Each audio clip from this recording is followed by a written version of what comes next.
నమస్తే, welcome to Andhraprabha. నేను వారిని. ఒకప్పుడు మావోయిజానికి దారి చూపించిన వాళ్ళు ఇప్పుడు పర్యాటకులకు దారి చూపించనున్నారా అంటే అవుననే చెప్పాలి.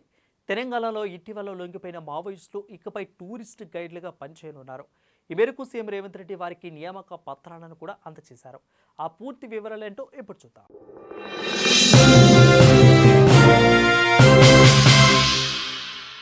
అజ్ఞాత మీడి జనజీవన స్రవంతిలో కలిసిన మావోయిస్టులను సమాజంలో భాగస్వామ్యం చేయాలని తెలంగాణ ప్రభుత్వం వినూత్న ఆలోచనకు స్వీకారం చుట్టింది. లొంగిపోయిన మావోయిస్టులకు జీవనోపాధి కల్పించడమే లక్ష్యంగా పర్యాటక శాఖ ఆధ్వర్యంలో వారికి ఉద్యోగ అవకాశాలు కల్పించింది. ఈ మేరకు గతంలో మావోయిస్టు ఉద్యమంలో పాల్గొన్న 20 మంది మాజీ మావోయిస్టు నేతలను గిరిదర్శకులుగా అంటే టూరిస్ట్ గైడ్లుగా నియమించింది. రీసెంట్గా ఫ్యూచర్ సిటీ పోలీస్ కమిషనరేట్కు భూమి పూజ నిర్వహించిన సీఎం రేవంత్ రెడ్డి వీరికి ఉద్యోగ నియామక పత్రాలను అందజేశారు. ఈ సందర్భంలోనే నక్సలైట్లను కూడా అభివృద్ధిలో భాగస్వాములు చేయాలని ప్రభుత్వం భావిస్తుందన్న ఆయన అజ్ఞాతంలో ఎవరైనా మిగిలి ఉంటే లొంగిపోవాలని పిలుపునిచ్చారు. అయితే తెలంగాణలోని కాంగ్రెస్ ప్రభుత్వం ప్రత్యేక చొరవ తీసుకుని మరీ ముఖ్యంగా పోలీస్, గిరిజనాభివృద్ధి, పర్యాటక, అటవీ అలాగే దేవాదాయ శాఖల ఆధ్వర్యంలో పర్యాటక ప్రదేశాల్లో పర్యాటకులకు సహాయపడేలా మాజీ మావోయిస్టులకు ట్రైనింగ్ ఇచ్చారు. ఈ క్రమంలోనే తొలి విడతగా 20 మందిని ఎంపిక చేశారు.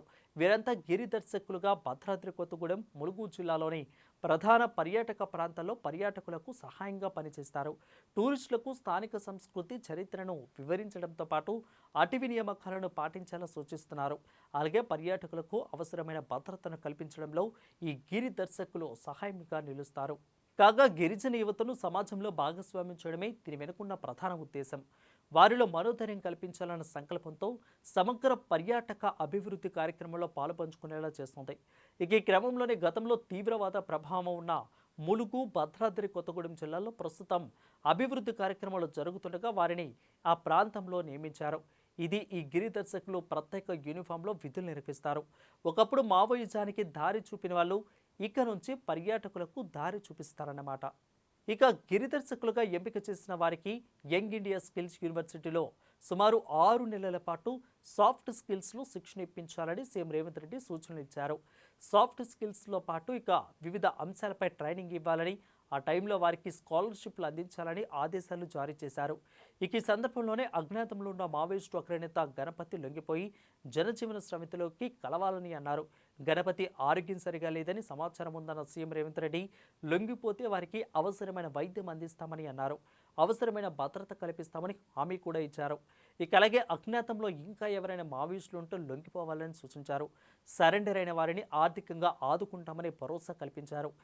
మాజీ మావోయిస్టులందరినీ అభివృద్ధిలో భాగస్వామ్యాలను చేసినప్పుడే నిజమైన అభివృద్ధి సాధించినట్లవుతుందని స్పష్టం చేశారు. నిజానికి మావోయిస్టులుగా అడవుల్లోనే గడిపిన వారికి ఆయా ప్రాంతాల భౌగోళిక పరిస్థితులపై చాలా అవగాహన ఉంటుంది. అడవుల గురించి, అక్కడున్న దారుల గురించి వాళ్లకు తెలిసినందుగా మరెవరికీ తెలియదు. అందుకే ప్రభుత్వం మాజీ మావోయిస్టులను గిరిదర్శకులుగా నియమిస్తూ నిర్ణయం తీసుకుంది.